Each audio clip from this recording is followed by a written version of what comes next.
কি ব্যাপার, সাজগোজ হচ্ছে, কোথাও যাবে নাকি? হ্যাঁ, কোথায়? তুমি করবে ডিনার রান্না, হ্যাঁ। আর আমি যাব বিশাল মন বাড়ানোকে নিয়ে। এতদিন শরীর খারাপ ছিল, যেতে পারিনি। এনশিওর 2 মাস ধরে খেয়ে খেয়ে শরীরে খুব তাকাত এসে গেছে, সেজন্য যাই একটু ঘুরে আসি। প্যান্টটা নতুন, প্যান্টটার সঙ্গে কোনো কিছু কম্বো করতে পারছি না, বারবার পরছি আর খুঁজছি। 3-4টে শার্ট ট্রাই করলাম, আর এই শার্টটা তো মনে হচ্ছে গেল, মটিয়ে গিয়েছি, বুঝলে না? এই শার্টটা আমি 19 সালে কিনেছিলাম, এখন দেখছি এই জায়গায় টাইট হচ্ছে। এটা পরলাম আর খুললাম। আপাতত এইটা দেখলাম বেশ ঢিললাম ঢালা আছে, নিয়ে এটাই পরলাম। যদিও রংটা কিরকম ম্যাচ ম্যাচ টাইপের হয়ে গেছে। শেষ চ্যাটার্জি বললো, কই বাদ নেই, বুড্ঢাদের কেউ দেখে না, তুমি এটা পরে একদম বিন্দাস চলে যাও। হ্যাঁ, ঠিক বলেছো।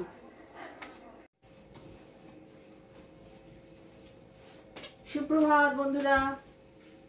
কোনো চাদর ফাদর চেঞ্জ করিনি, ভালো করে টেনে টুনে ভাত পেতে আর ঝাঁটা দিয়ে ঝেড়ে আবার যেরকম থাকে সেরকম করে দিলাম।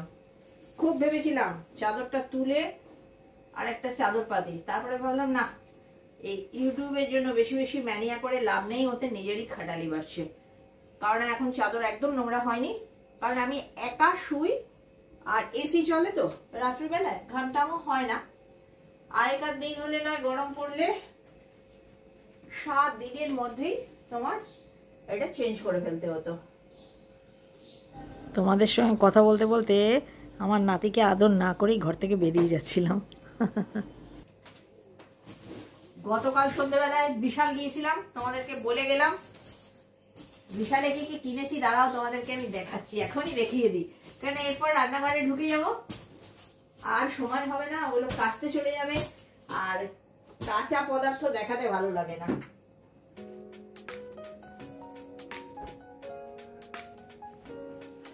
একটা হ্যান্ডেলের স্ক্রু ঢিলে হয়ে গেছে, দেখো হ্যান্ডেলটা, ইগনোর করো। বিশাল গিয়েছিলাম, কাঁচার কোনো ব্যাপার নেই, একটু হাওয়া খাক জানলায়। আর জানি না স্কন্দ কাটা হয়ে আছে কিনা, দাঁড়াও জিনিসগুলো নিয়ে আসছি, এখানেই দেখাবো। ঝাঁটাটা রেখে আসি, দেখাচ্ছি। হ্যান্ডেলের স্ক্রুটা গিয়ে আমার চোখে বড় পীড়া দিচ্ছে।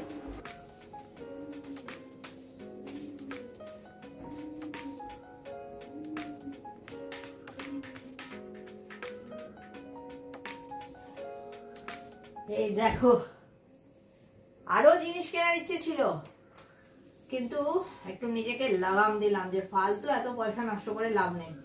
আর একটা জিনিস কেনার কি ইচ্ছে ছিল বলো তো, ওই সোফার ওই আপহোস্ট্রি আর কি, সোফায় কভার আর কি, ব্যাক আর সিট।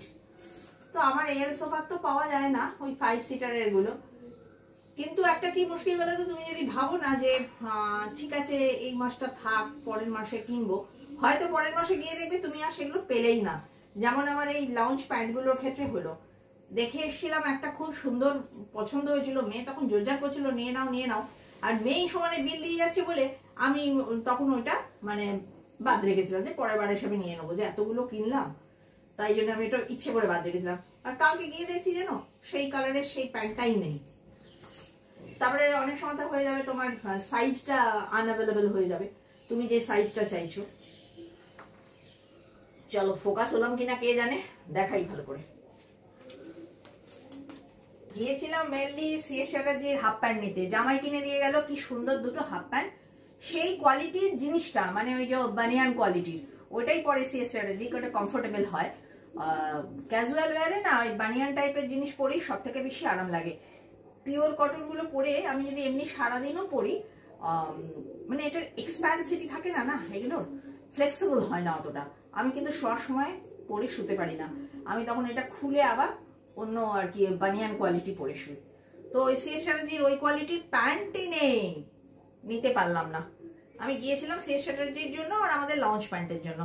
আগে সিএস চ্যাটার্জির দেখাই, আমি সিএস চ্যাটার্জির জন্য মানে নিজে প্রথম, মানে বহুদিন বাদে, সেই বিয়ের পরে পরে প্রথম প্রথম কিছু কিছু জিনিস কিনেছিলাম, এবং যথারীতি ফ্লপই কিনতাম। বেচারা কিন্তু পড়তো আমাকে খুশি দেখার জন্য, কিন্তু একটু বয়স বাড়ার সঙ্গে সঙ্গে আমি বুঝেছি যে আমি জিনিস ঠিক মতন ছেলেদের কিনতে পারি না, ফ্লপ করি। তো যাই হোক, মুখে তো বললো খুব পছন্দ হয়েছে, দেখা যাক পরে কেমন লাগে।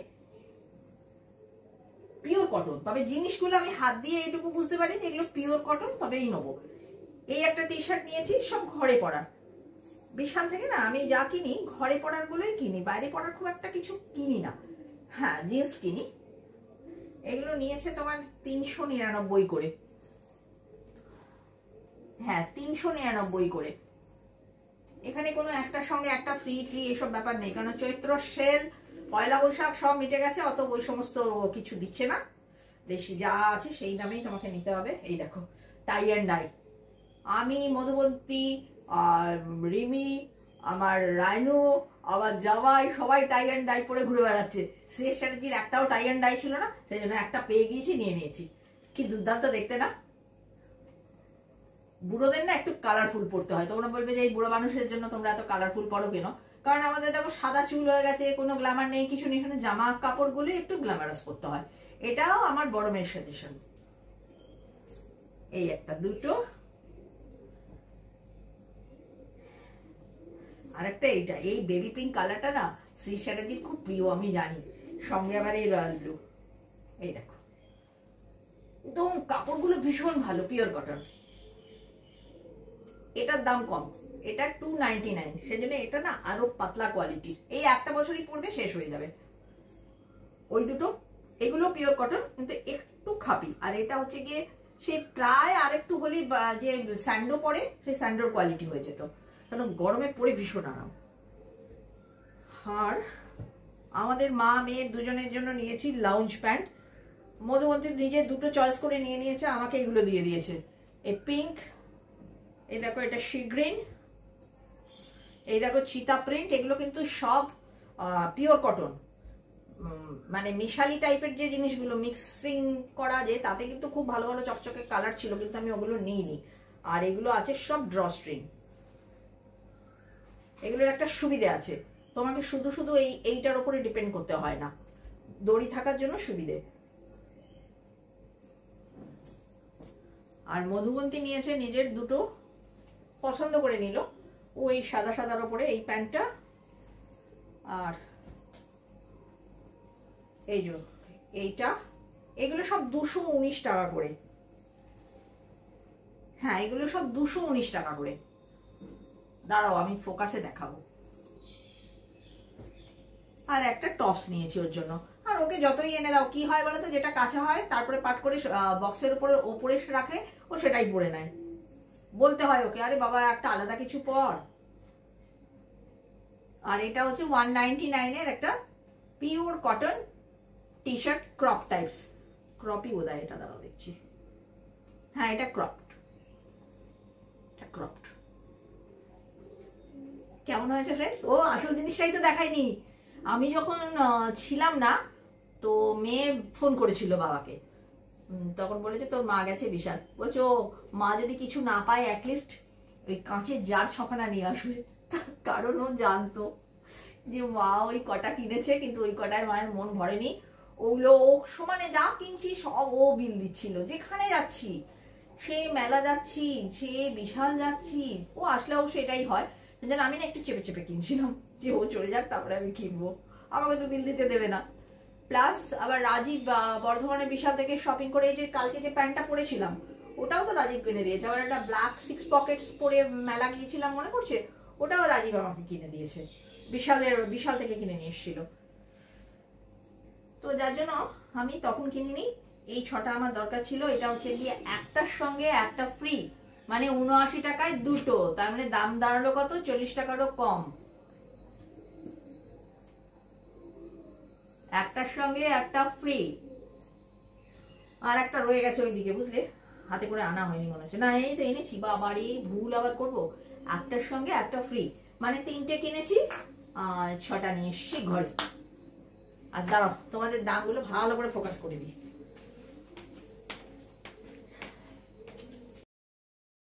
পয়লা বৈশাখে এই সমস্ত সুতি ফুতি জিনিসই কিনতে হয়, বলো। এই যে দুটো কিনেছি 399 করে, আর এইটা 299। আর মধুবন্তীর এইটা ক্রপ টপটা 199। আর আমাদের এই লাউঞ্জ প্যান্টগুলো আরও কম দামেরও ছিল। তোমাকে বললাম যে ওই মিক্স যেগুলো, সেগুলো 199 করে, ওগুলো নিয়ে নিই। এগুলো সব 219 টাকা করে 5টা প্যান্ট। কিনে মনে খুব আনন্দ হয়েছে, কিন্তু মন ভরেনিও বলতে পারো, মানে আরও কিনলে ভালো হয়। আর এগুলো 79 টাকা করে, এই দেখো 79 টাকায় দুটো, একটার সঙ্গে একটা ফ্রি। চলো এবার এগুলো ধুয়ে ধায়ে সব পরিষ্কার করে ফেলি।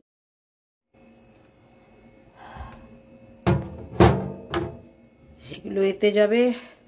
দাঁড়াও, রান্নার কিচ্ছু এগোয়নি গো। আজকে সিএস চ্যাটার্জি গেছে গাড়ি সার্ভিসিংয়ে, আর আমি শুধু ফালতু কাজ করে যাচ্ছি। সিএস চ্যাটার্জি থাকলে এতক্ষণ বাপরে বাপ জলখাবার নেমে যেত, রান্নার অর্ধেক নেমে যেত। চালটা ভিজতে দিই, কুকার চালটা ভিজুক, তা করতে কুকারটা রেডি করে চাপিয়ে দিই। খুব দেরি করেছি বুঝলে তো, কটা বাজে বাবারে, এই দেখো 9:15 বাজে। চলো চলো চলো চটপট চটপট, এবারে কিচ্ছু করিনি।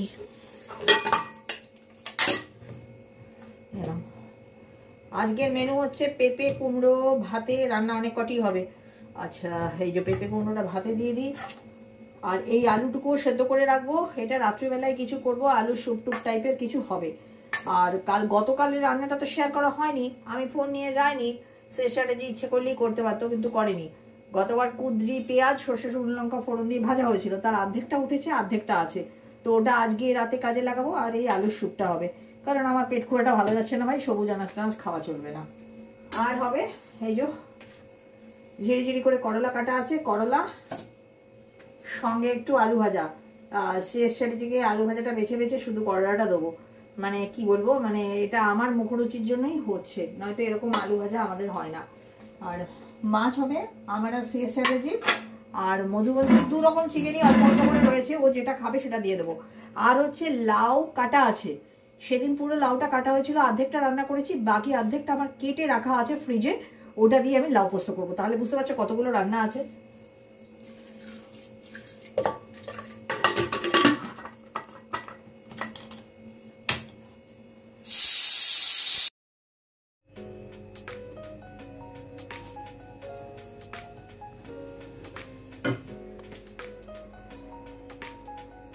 করলাটা ভাজবো আগে।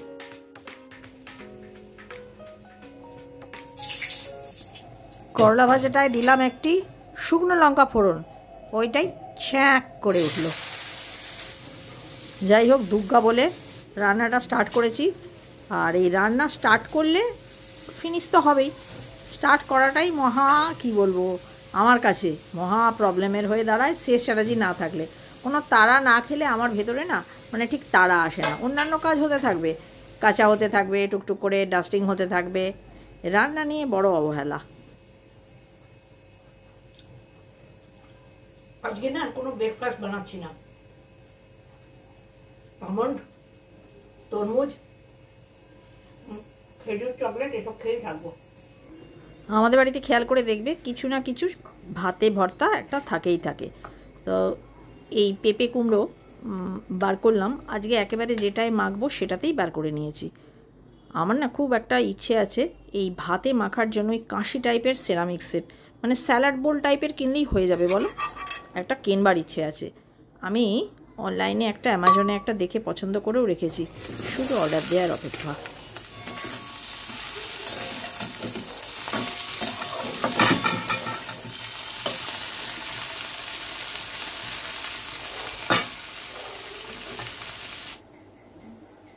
চলো এটা কমপ্লিট করে দিই।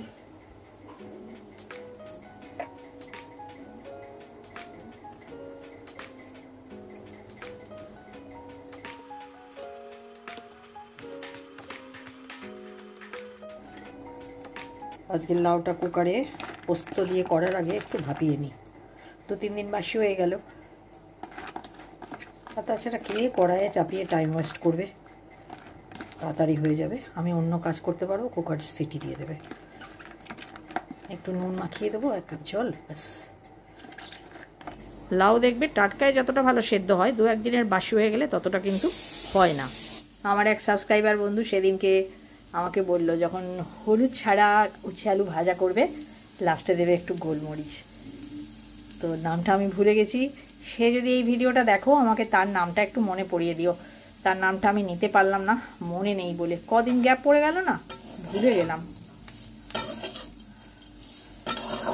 চলো দেখি, আজকে ট্রাই করলাম কেন আজ আমার তো তোমরা জানো যারা রেগুলার দেখো, গোলমরিচের ভান্ডার হয়ে গেছে, কি বলবো, অপরিসীম।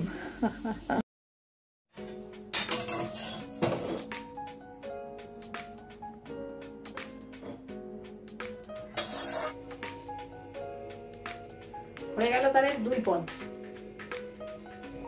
এই দেখো ময়লাও এসে গেল।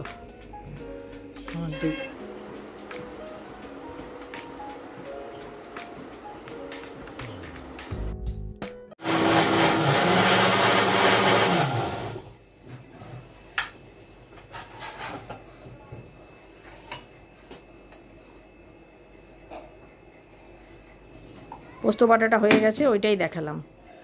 মধুবন্তী গ্যাপিংয়ে খেয়ে নিল ঠান্ডা জল, এই করেই ঠান্ডা গরম লেগে যায়। চলো দেখি লাউটা কেমন সেদ্ধ হয়েছে, কারণ 2 দিনের বাসি তো একটু শুকনো শুকনো হয়ে যায়। কড়াই করলে এবার হয়ে যাবে।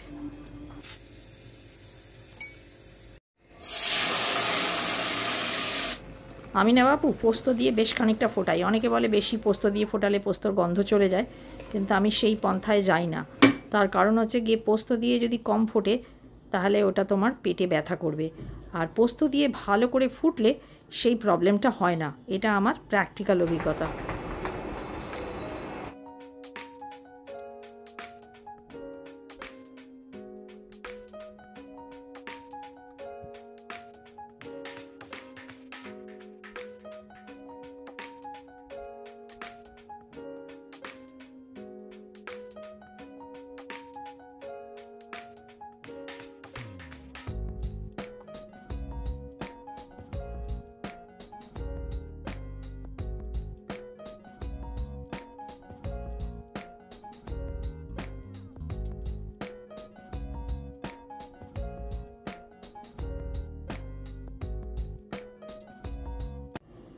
চলো ফ্রেন্ডস, মধুবন্তী ফ্রি হ্যান্ড করে যাচ্ছে, করুক। আজকে ও ঘর ফাঁকা পেয়েছে মানে টিভির আওয়াজ ফাঁকা পেয়েছে। আমাদের ঘরে সবসময় টিভি চলে, আর সঙ্গে সঙ্গে আমিও টিভির আওয়াজ ফাঁকা পেয়েছি, পোস্ত নামিয়ে নিয়েছি।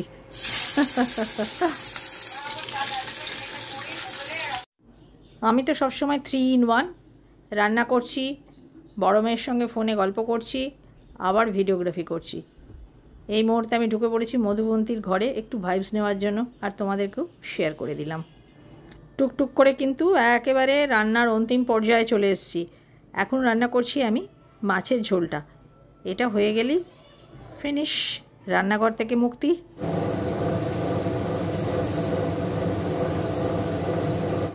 আজকে তো ভাতের দায়িত্ব আমার ওপর, শেষ স্ট্র্যাটেজি থাকলে এই বড় কাজটা করে।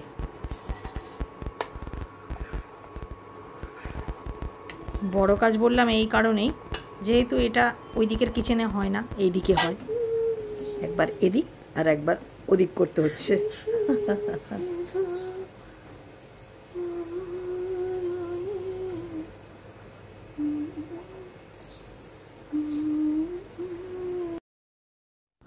ওহ, এই মুহূর্তে আমার না গাতা রহে মেরা দিল। ওহ, আজকে হালকা করে একটু ফিশ কারি মতো করে দিলাম, মানে একটু পেঁয়াজ কুচি দিয়েছি আর সামান্য একটু ওই টমেটো কাঁচা লঙ্কার সঙ্গে আদা বেটেছি আর একটু জিরে গুঁড়ো। এই দেখো হলো ফোকাস।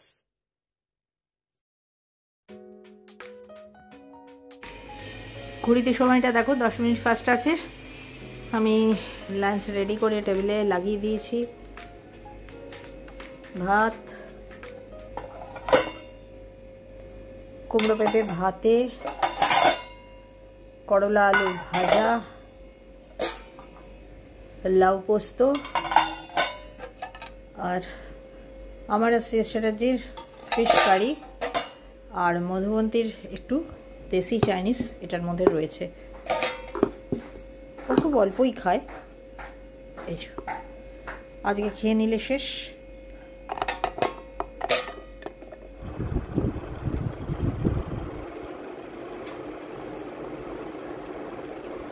আসলে উচ্ছে আলু ভাজাটা মানে কাঁচা আলু তো আজকাল আর আমাদের খাওয়া হয় না, আমাদের সঙ্গে সঙ্গে মধুবন্তীও এইসব খাবারগুলো থেকে বঞ্চিত। এই জন্য এটা একদম চুমা লাগছে, দারুণ লাগছে। আবার চেয়ে খেলো, এটা সেকেন্ড রাউন্ড নিল। আলু স্যুপ ঠিক হয়েছে কিনা দেখো। ওবেলায় তোমাদেরকে বললাম না আলু সেদ্ধ করে রাখছি, আলুর স্যুপ হবে। সিএসটাতে যে এই দেখো আলুর স্যুপ বানিয়েছে, নিরামিষই আলুর স্যুপ। হিং, মেথি ফোড়ন, শুকনো লঙ্কা, কাঁচা লঙ্কা, 2 রকম নুন ইউজ করে আলুর স্যুপ। খেতে বাপু খুব সুন্দর হয়। এই দিয়ে রুটি খাও, কড়া করে শেখা ব্রেড খাও, সব ভালো লাগবে। রাত্রের ডিনারে এটা মানে যেদিনকে আমরা আলু খাবো মনে করি তাহলে এরকমভাবেই খাই।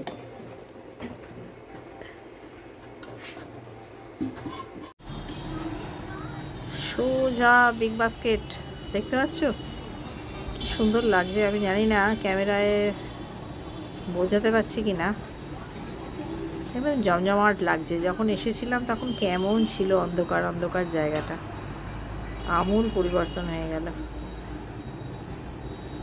আমার মনে হচ্ছে আমার হাতটা একটু উপরে উঠে যাচ্ছে।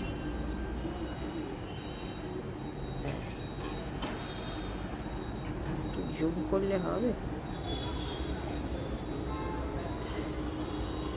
কি সুন্দর লাগছে দেখো, একটা ব্যস্ত রাস্তা, কিন্তু পেরুতে গেলে মহাবিপদ, তখন আর ভাল লাগে না, সুন্দর লাগে না।